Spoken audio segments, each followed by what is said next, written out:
All right. Well, so we are very pleased to have you all here to welcome the student panel to discuss your experiences and advice for submitting and presenting at the American Evaluation Association conference.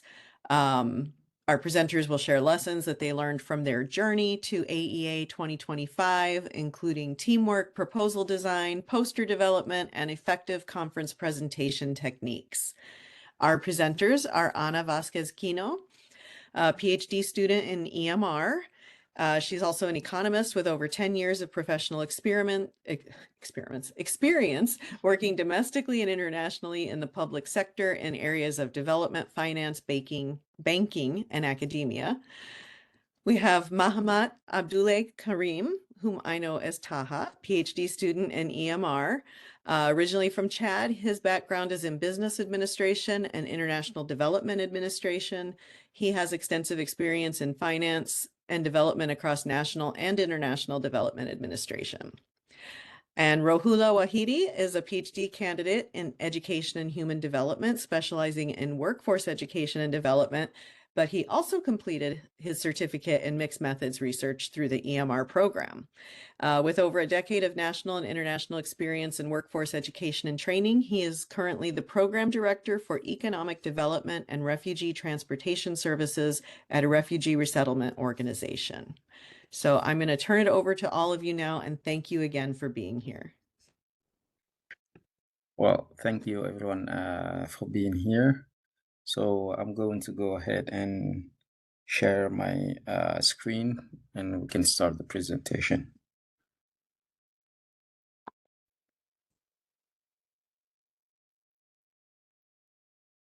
Okay, so I'm sharing my screen. I don't know if everyone can see it. Okay, so we've just been presented. So our presentation is going to center around how to prepare and submit, and present at the AEA. So I'm going to start by sort of giving an introduction of the AEA and, we'll go from there. So the first point that I want to touch is what we will explore overall for in this presentation. So what we'll explore would be what is AEA, what is stakes and why they matter, how to prepare a strong proposal, word limits and requirement for AEA submissions, how IRB kind of differs in AEA submissions and strategies for first-time student presenters, EMR participation in the 2025. So we did participate, so we might share some of our experiences as well for this year. So what is AEA?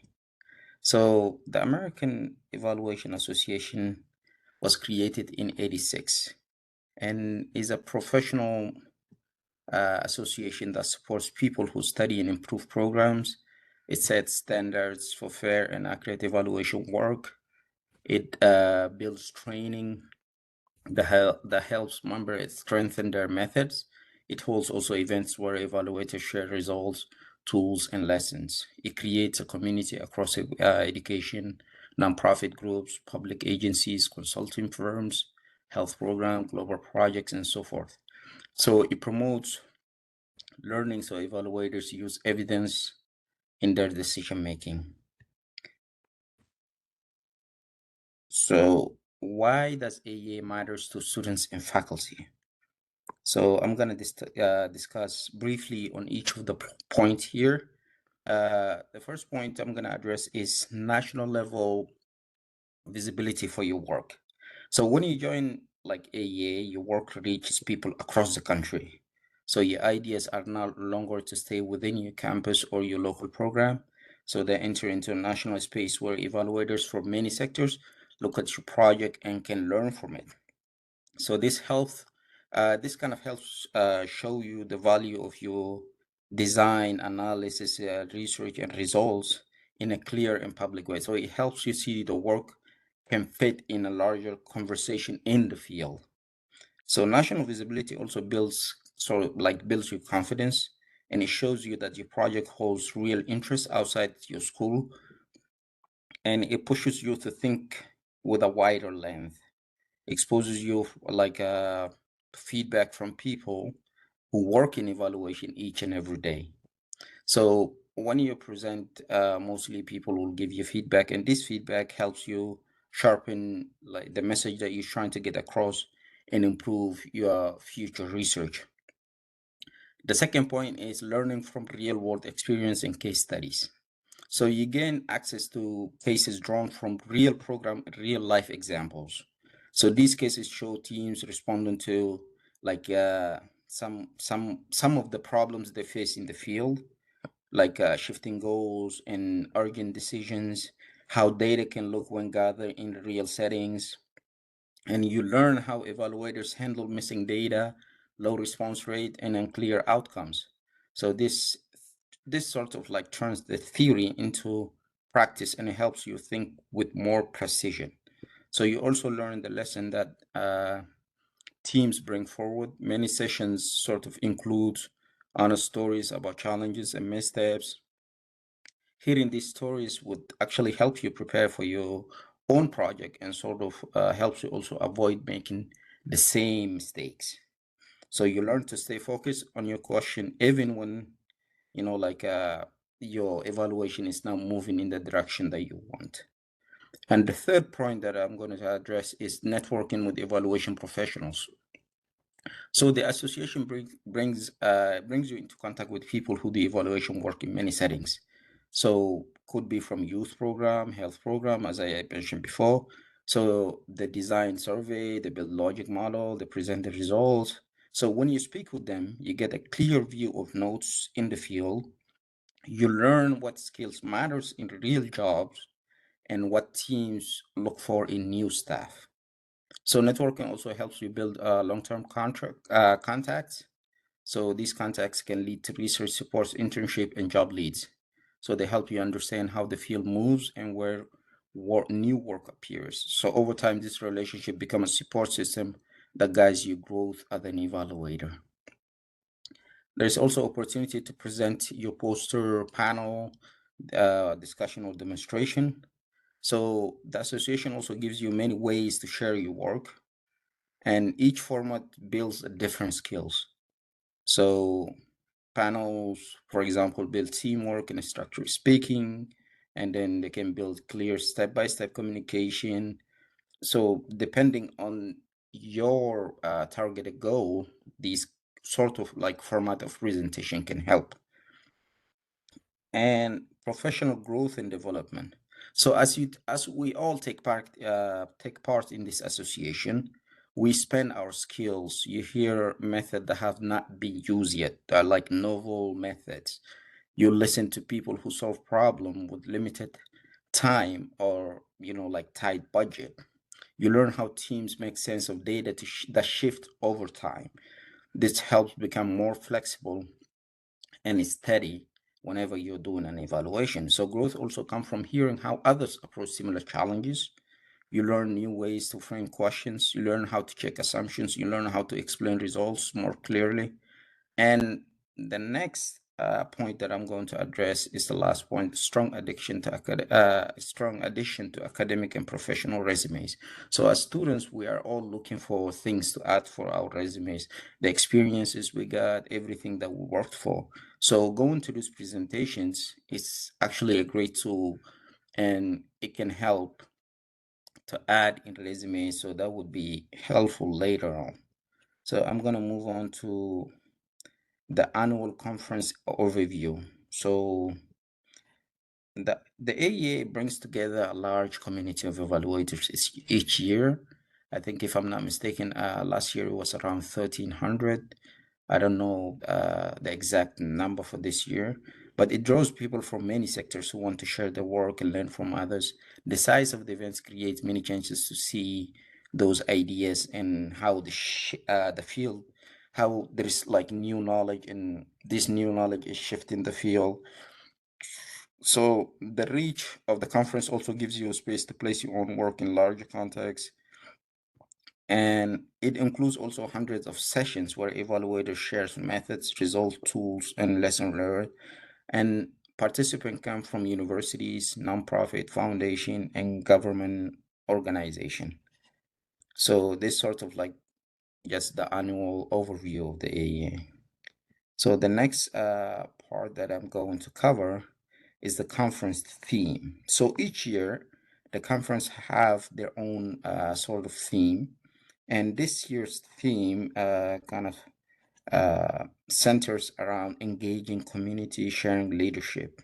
So it has three different pillars: transforming evaluation. So this call for like take power differences, historical harm seriously, and then it sort of asks us to look where the current system and who carries the burden. It guides questions, assumptions, and center equity and engaging communities, as I've stated before, and sharing leadership. This is the most important part because you see a lot of leaders in AEA and you get to connect with them. You get to learn from what they do. You're going to they're going to give you advice on how, for example, if you're a leader in an organization, how to approach things, how to do certain things that they emphasize collaboration, they support shared knowledge, they encourage like inclusive conversation that can lead to more meaningful actions. So I will pass to my colleague Anna next to sort of talk to you about the presentation formats. Okay, thank you everyone for being with us today. Actually, the main idea here is how to help to the students to try to get writing proposals for do the presentation in the American Evaluation Association conference. So for that reason, we create this a leader presentation here, and this one is more informative. For example, here I am talking about how different formats got that conference. For example, if you want to present, you have the options for do that. There are three different options like full section type, individual type, or pre-conference workshop. Is more for development professional that. Actually, I want to mention the conference is start usually, the Monday to Friday, but the first 2 days we had to pay extra for do development workshop because it's more for education and learning things. And the on Wednesday usually I start with the conference for the general public. For to say that we had to pay the fee. After that we had to share all the experience like the practitioners they had. For that reason, in that specific days, we had the opportunity like the students to share all our job.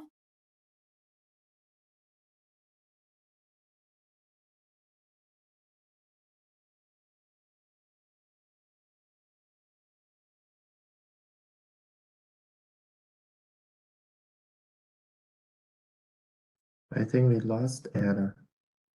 Oh, we lost Anna? Yeah, she said she did have some tech difficulties. I don't know if that was. So should we wait for a little bit so she might come back, or see if she will be able to reconnect? Oh,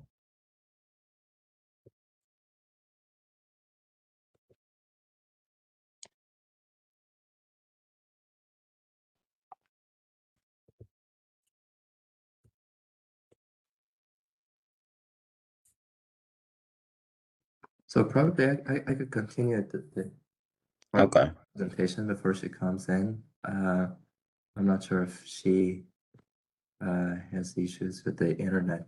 But anyways, yeah, so thank you both for introduction and talking about the AEA. So in this part of the presentation, it's talking about the workshop itself, like registering for the workshop and understanding the the areas of the workshop and particularly the ticks, which is in the next slides. and the specific topic areas grouped by the AEA itself. And if you please go to next slide, Taha. Yeah, and the topic of interest groups is, you know, very common for most conferences. So AEA also does that, like putting interest topics into the specific groups, so that based on your area of evaluation and projects that you have been involved, you get to know like, you know, which takes your work is mostly relevant to.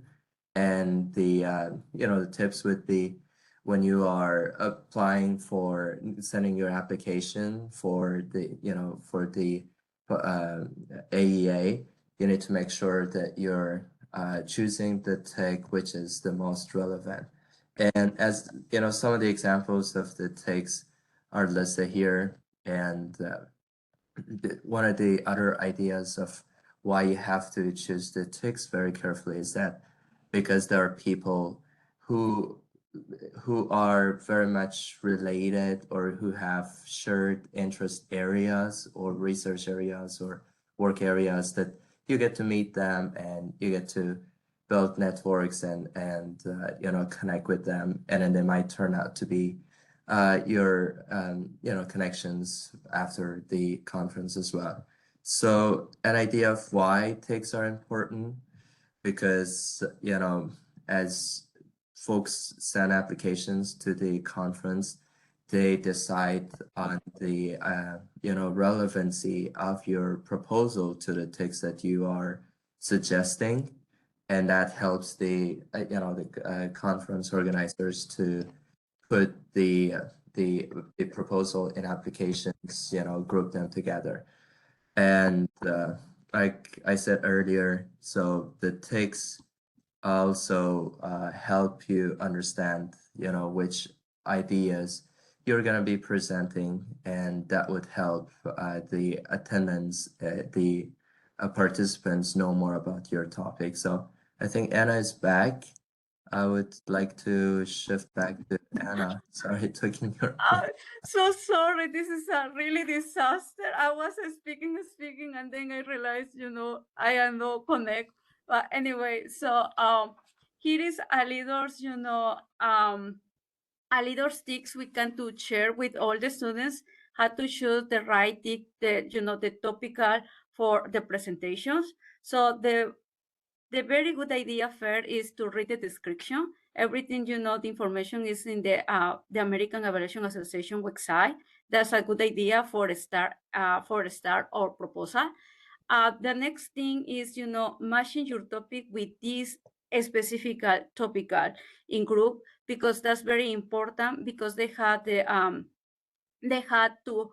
be the alignment. The another thing is I'd recommend is like try to look at you know, the information on the previous conference program examples. It is very helpful for us to do that.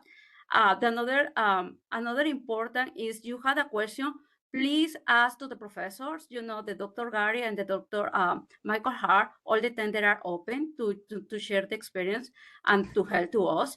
Had to be, you know, very, very careful with that, because we had to be alignment everything to try to get the application to be a SEC. Next, please. Okay, so here we put exactly what is the requirement. This one is actually, you know, the official things in 2025, how the proposal had to be. For example, they had limiting words.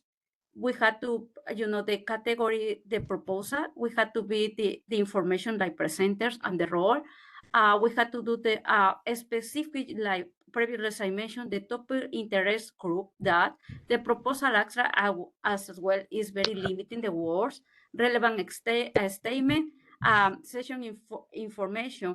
And that way we had, like, you know, they will ask for select is our presentation or participation we want to achieve had to be in the to match with the guidance principle and with the competence the American Evaluation Association. this is, for individual presentation, but for the others, they had a more requirement. Please. For example, here, and if you want to do like in group presentation, like a session, like I mentioned, like a panel, we had to do, the description had to be more deeper for each participant. It will do that. For the requirement for the workshop, that's very specific and different, because here the most characteristic here is we had to put or to guide in the very strong way the learning objective, because this one is supposed we are delivering information or new information our audience. What is the other things we are talking about? How to build the components a strong proposal. First of all, the adult, we recommend all the persons to clear the problem or need very clear. In your mind had to be very, very clear what you want to present.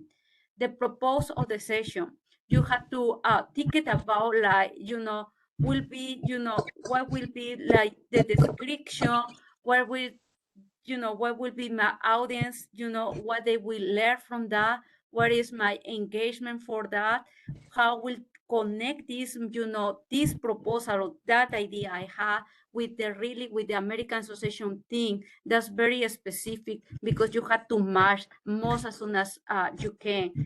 The another thing is, all the professors recommend is to be simpler, concise, and very clear the structure that.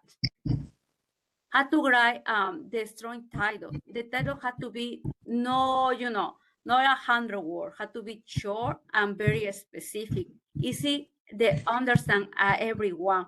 Focusing the main topic you want to approach, in alignment as a possible with the American Association team, because every single year had a different.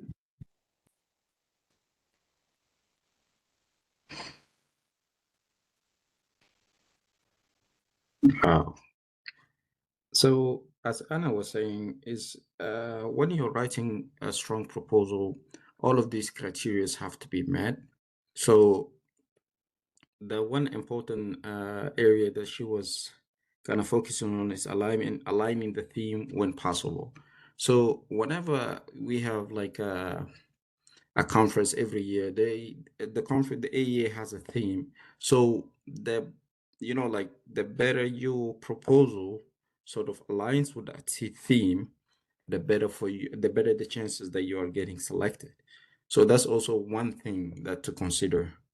It's not necessarily like saying, oh, I'm going to do the same themes of them and get selected. No, because you have to meet all of the other criteria that she explained, and the theme is just one of the last steps kind of to explore.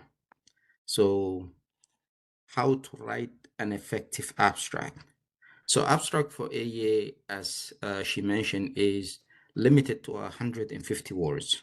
So your abstract should include the purpose of the session or the presentation, and state why it matters for evaluators, sort of defend your work, and highlight one or two key contributions. So, and match the selected session type. So it could be a panel presentation, could be a poster presentation, it could be all of the format, like one of the formats of the presentation, and you stay focused on what the participant will learn. So the idea of presenting in a conference is that you want your research to be put out there, that people can learn from it. And you also stay focused on what is the actual lesson or thing that people are going to learn from your like research. And it's always better to keep it direct and simple, because not everyone has the time to sort of like take the time to understand. So it's for you to make all of these adjustments before going to the conference. And writing the relevant statement. So relevant statement limit is 500 words. So the relevant statement basically just explain why your proposal sort of is important in the field. So why your topic is important, why does it connect with, like, does it really connect with the current practice that people, that evaluators do, and how AEA attendees would care and how it aligns with the theme that we previously discussed. So some of the tips for success that we can give is that use concrete examples. You use like real world thing, like example that can be verified, and avoid general statements. So a lot of people, when writing the relevant statement, usually sort of direct their writing towards like general or vague statement. This is not really going to help you much. And you have to also show the program, like the impact of your program, either on community or on any other level. So you can show evaluators, it can also show evaluators how this can be applied and what they can learn from it, as I emphasized before. So this section sort of very important, and I cannot stress this enough, is it strongly influences the decision whether you get accepted or denied. So this is one of the things to consider. Okay, so AEA has these 5 guiding principle and competencies. So the first one, they require every proposal to identify relevant guideline principles, relevant AEA competence, choose them carefully. So the guiding principles are there to sort of guide you when you are writing your uh, research proposal. So you have, for example, here, systematic inquiry, competence, integrity, respect for people, common. So these are things that you should actually look at carefully and follow when you are trying to propose research for AEA. So these are like the simplest. We sort of like put it in a simple format, just the 5 guiding principles that you should remember. These are like some of the most important ones. So for audience level and additional requirement, AEA requires AEA does not really, AEA requires selecting an audience level. Oh, so when you're applying for the proposal, AEA will ask you, you select your audience level. So are you a beginner, first time attendee? Are you an intermediate, been attended before? Are you an advanced? And is it like relevant to all? And then you choose a level that reflects your content, honestly. So AEA asks for like willingness to offer like an alternative format. So for example, sometimes when they don't select your presentation for the format that you wanted, they sometimes propose other format. Maybe you can work in this format. So most of the time, sometimes they reject you, but that rejection doesn't necessarily mean that you're rejected. So you get another chance of, for example, if you submit a paper that has to do with like a paper presentation, and then AEA judge that no, this could be like a poster format presentation, then you have to adapt your research back to like the poster presentation so that you can present. And then your willingness also sort of to mentor students to, the membership status is very important also at AEA, because it's a professional organization and you get to it has a lot of perks for you as a student, and it can give you a lot of access to seminars and webinars, and even beyond the conference, like after the conference. So IRB requirement. So IRB requirement for AEA kind of serves a different purpose. IRB is required at universities. This is mainly because it protects human subjects, and it requires when research will be published. It requires when you're writing your thesis or dissertation, and then it ensures confidentiality and safety of the participants. For AEA proposal submission, they did not require any IRB approval for the proposal, and the focus on ensuring the professional learning So the session may use example from your evaluation practice. Reviewers evaluate clarity and relevance and usefulness. So just to kind of like sum it up, that IRB is necessary when you are doing research, but not necessarily when you're trying to present at AEA. So you have to keep also that point in mind. So this is when IRB is needed, typically when you're doing data collection that involves human subject for research, when your finding will be published or reported, like in an academic journal or in a peer reviewed journal. So the project could be a part of a thesis or dissertation, as I mentioned. So the goal is to produce generalizable knowledge. Personal or identifiable data is always involved in this data collection. So even before undertaking the IRB, you need to send it to your participant. They need to accept, and this is very important, especially when you're doing research. So these are some of the tips for a successful proposal. So you start your proposal early. You don't wait the last minute to write your proposal. You use simple, active language, which is always helpful when it comes to the people that are reviewing your work to either be selected or not selected. So the more simple, clear, and the more active voice you use, the more it's better for people and easier for reviewers to understand your work or your research. So you also connect with the conference team, as we mentioned before. This is something that is coming over and over again. So sometimes people just don't know about this particular part of connecting with the conference theme. And you work with faculty and mentors. So as Anna mentioned, we have a lot of faculty and mentors here at the EMR department that are very, very helpful in terms of like when we try to apply for AEA, the guidance that we get and everything. So your work with your faculty actually does matter a lot. And then you take the best fit your topic. So this is you have, I think you can select up to 5, and then you share example that evaluators can use in their own work.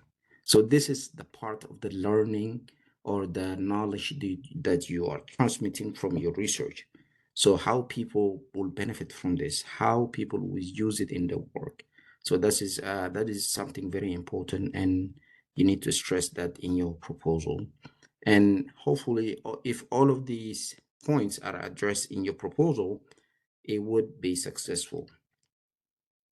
So these are some of the tips for presenting at AEA. So depending on the sort of or the format of the presentation that you are going for. So if you are presenting, you need to practice your timing. So this means that, for example, if you have an Ignite presentation, that is like sort of like 5 minutes.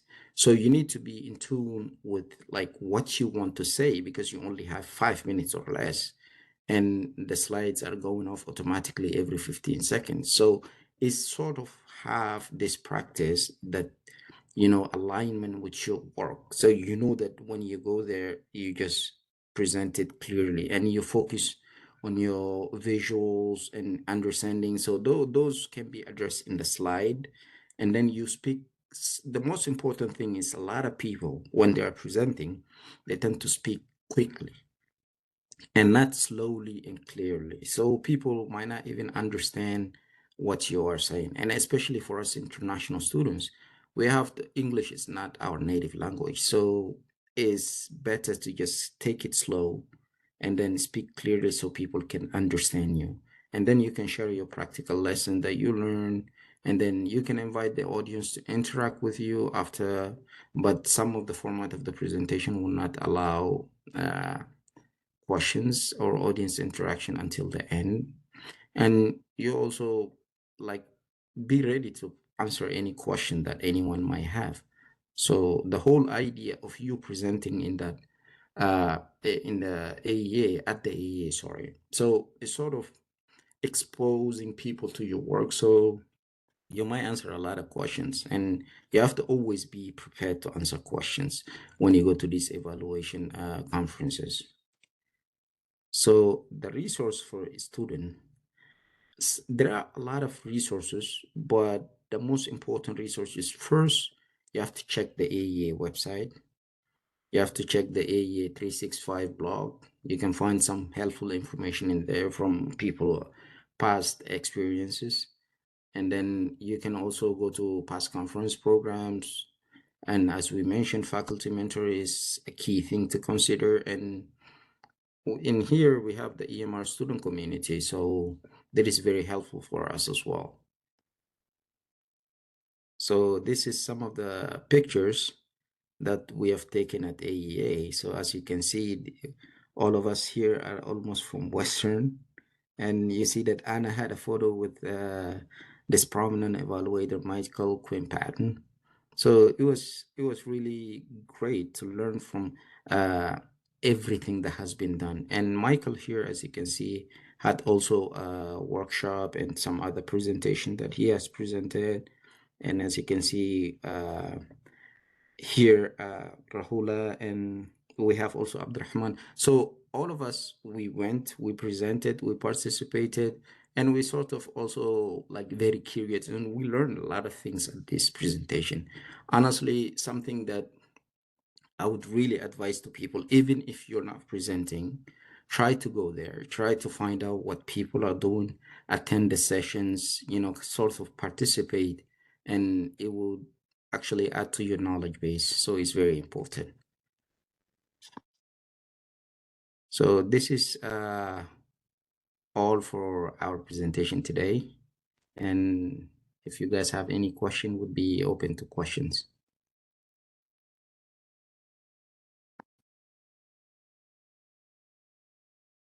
Yep. Albert asked if you could share a brief snippet or short summary of your presentation for AEA. What was your topic, purpose, and key takeaway?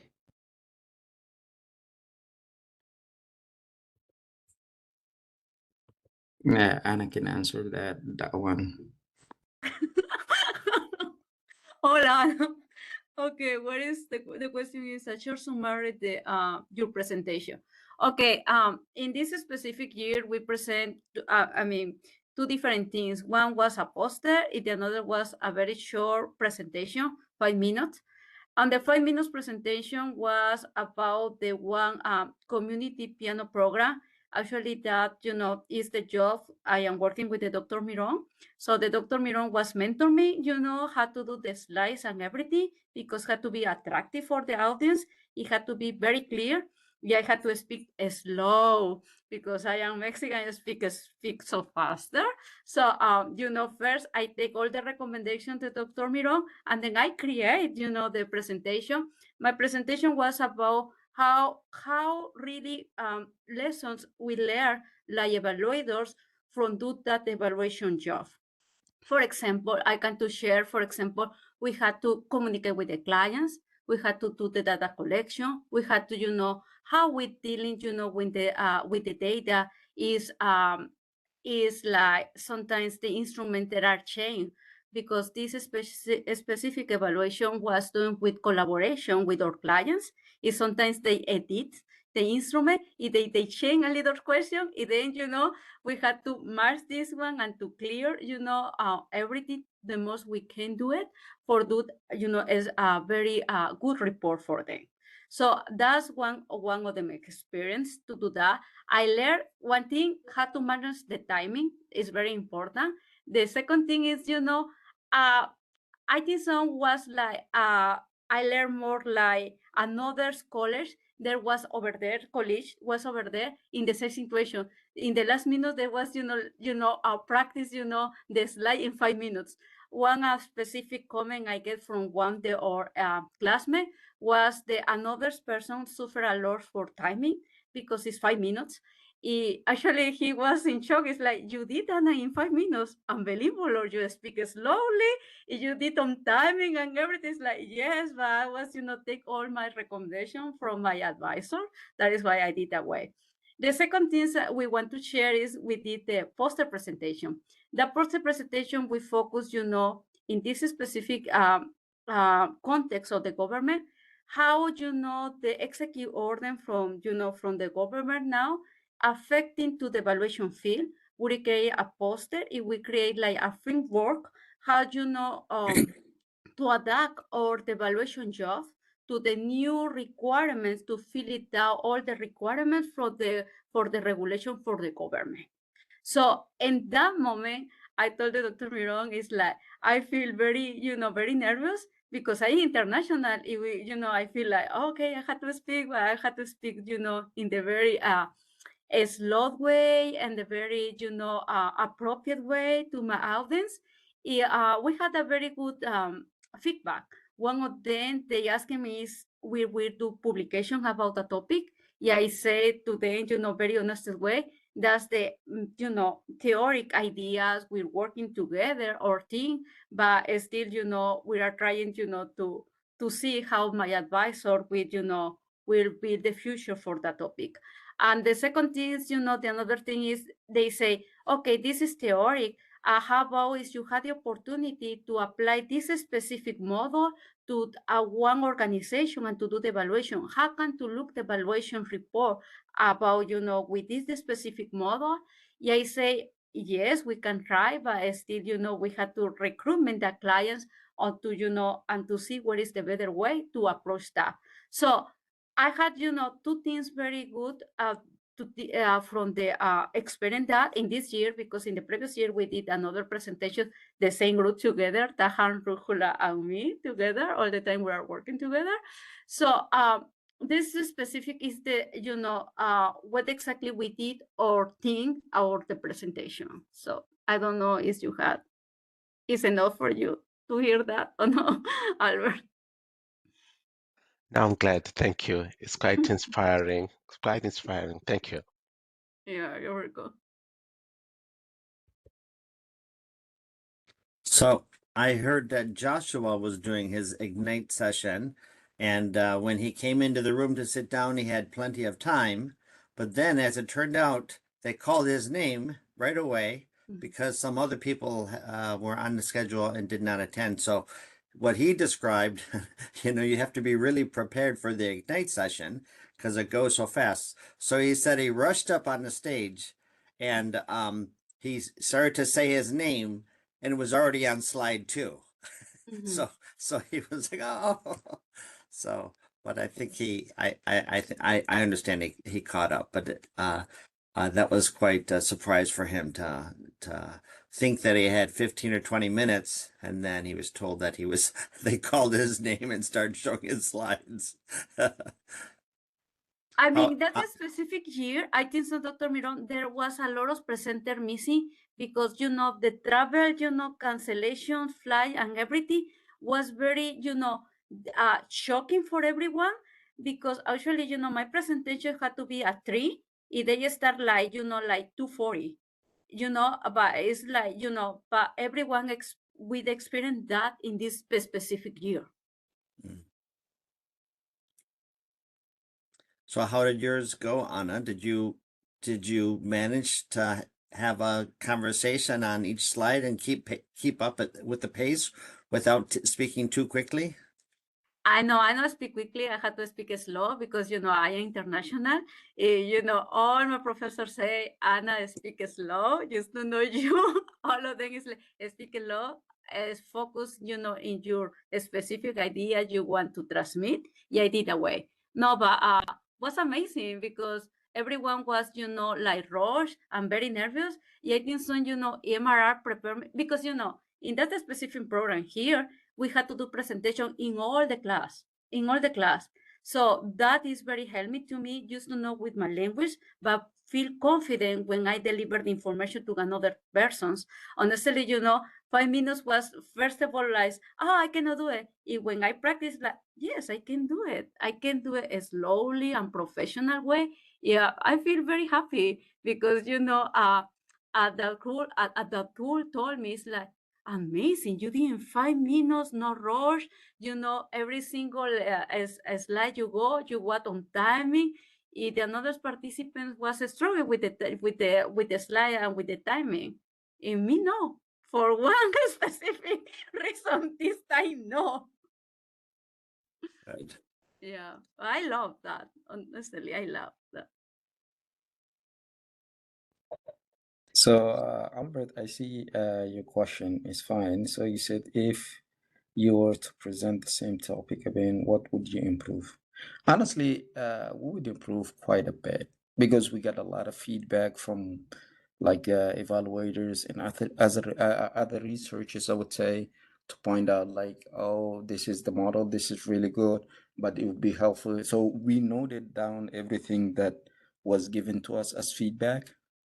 And I think if we had to do this again with the same topic, I think would include all of these feedbacks because they are very constructive like feedback. So it was really interesting to sort of see that people are interested, but people are also sort of like keeping in mind that how this would be applied in actual practicality.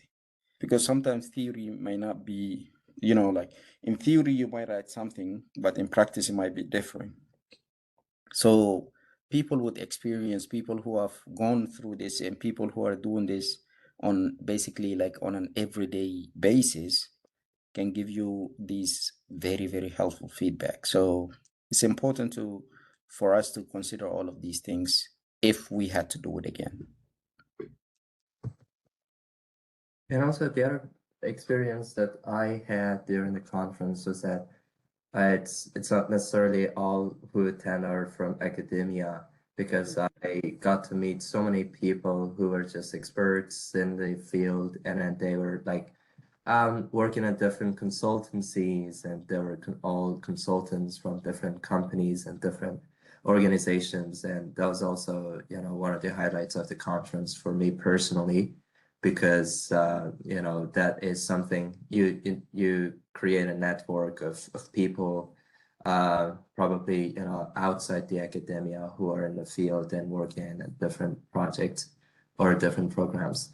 Because me personally working at different organizations, a part of the grant writing has always been a challenge of finding external evaluators or consultants who could partner with us on the grant that we are writing, and that would work with us on a basis of if we secure the grant, then you'll do the evaluation for our work, but we cannot pay you anything up front because we haven't yet secured the grant. And making all those connections would definitely help us a lot in the job market. So that was our highlight of the conference for me personally. That's right. Yeah, we know, Rujula, you like a lot of networking. We know that.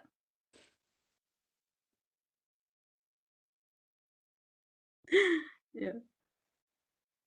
All right. Well, we are just about at time. So I just want to thank you all. This was a really engaging presentation, and I'm glad we're recording it so that we can put it up. I think this will be helpful to many students who are interested in going to AEA or really any kind of conference, although there are some particularities, I think, that like might be done at AEA that aren't done at other places. It's still very helpful, and people don't always know where to go to get the information. So thank you so much.